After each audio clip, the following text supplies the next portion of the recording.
Puri Konark 316 number जातीय राजपथर निआखिया bridge एवं मरण जंतारे परिणति होइछि। 1982 मसीह निर्माण होइथिबा ब्रिज रक्षणाबेक्षण अभाव दबिबाकू बसिबा सह ब्रिज मध्यरे बड़ फाट सृष्टि होइछि। खाली सेतिक नुह ब्रिज बाड़ भांगी कुशभद्रा नदी को झुलिथिबा देखिबाकू मिलिछि, जहा पुरी कोणार्क को बुली आसुथिबा पर्यटक मानक पई केउ समय रे विपद आनिपारे ताहा कहि हेब नै। 1982 मसीह कोणार्करू पुरी को संजोग करी एही ब्रिज निर्माण करा जायतिला, जहा द्वारा कुशभद्रार बन्या जल समुद्र गर्भरे पड़िଥାଏ। आज को 41 वर्ष बीती जाइथिले मध्य रक्षणाबेक्षण अभाव एबे विपद संकेत रे ठिया होई रहिछि निआखिया ब्रिज। ब्रिज रो मध्य भागरे दुई फाळ होई फाट हेबा बेले ब्रिज रो दुई पार्श्व रे थिबा बाड़ भांगी कुशभद्रा नदी को झुली रहिछि। खाली सेतिक नुह ब्रिज रो चतुर् पार्श्व रे फाट हेबा स रास्ता दबिबाकू बसिलानी। एहाकू नै स्थानीय बासिंदा एबे चिंतारे थिबा बेले पुरी कोणार्क बुली आसुथबा पर्यटक मानक पई केबे विपद आनिपारे कुहंती स्थानीय बासिंदा। कृष्णचंद्र बेरा स्थानीय युवक। पुरी कोणार्क मुख्य सेतु निआखिया ब्रिज, ये ब्रिज रे लक्ष लक्ष लोक यातायात करछंती, किंतु वर्तमान ये ब्रिज बहुत शोचनीय अवस्था रे गति गलानी। आ परे कोनोसी प्रशासन पूर्त विभाग एवं जिलापाल कोनोसी अनुधान करनांती। बारंबार कंप्लेन सते आर तदारख करा जाउ नहीं। जे पुरी कोणार्क मेन जहा कि एनएच जहा फल कि दिन को हजार हजार लोक यातायात करुछंती।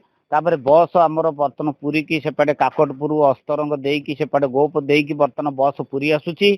तेणुक गोटे दुखर कथा जे ब्रिज बहुत दिन है बर्तन तार गोटे रक्षणाबेक्षण सुरक्षित हो पारुनी, जहाँफल तार फाट सृष्टि है। तेणुक सेठी जो काम करा जाउची गोटे अस्थायी काम करा जाउची, कोनसी तार गोटे स्थायी प्रतिकार करा जाउनी। हमर ब्रिज रो हम अवस्था भी देखुतले एवं से ब्रिज को भले अवस्था अछि, जो हजार हजार लक्ष लक्ष गाड़ी जितले गोटे हमर पुरी कोणार्क मुख्य रास्ता एटा हजार हजार लोक आउचंदी, पर्यटक स्थली लोक मन आउचंदी। सेतरे हमर समुद्रटा पाखरे से माने आसी समुद्र उपभोग करछंदी एवं से ब्रिज ऊपर मध्ये सेल्फी नउछंदी, जहा कि से ब्रिज रे बाड़ जो अछि आपण देखु से को पोजिशन रे अछि एवं से ब्रिज जदि से माने कोन से मत आश्रय नियंती से जानि ना जे ब्रिज को अवस्था गली पड़िबे होय तो से पर्यटन को अवस्था कोन हबो।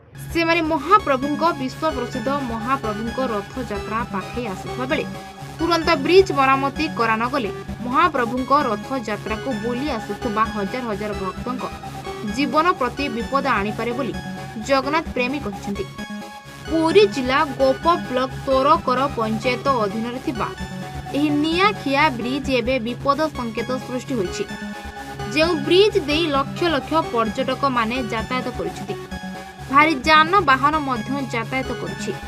जदि ब्रिज भुसुड़ी पड़ी किछि अघटन हुए तेबे सेथिपई दायी रहिबो किए?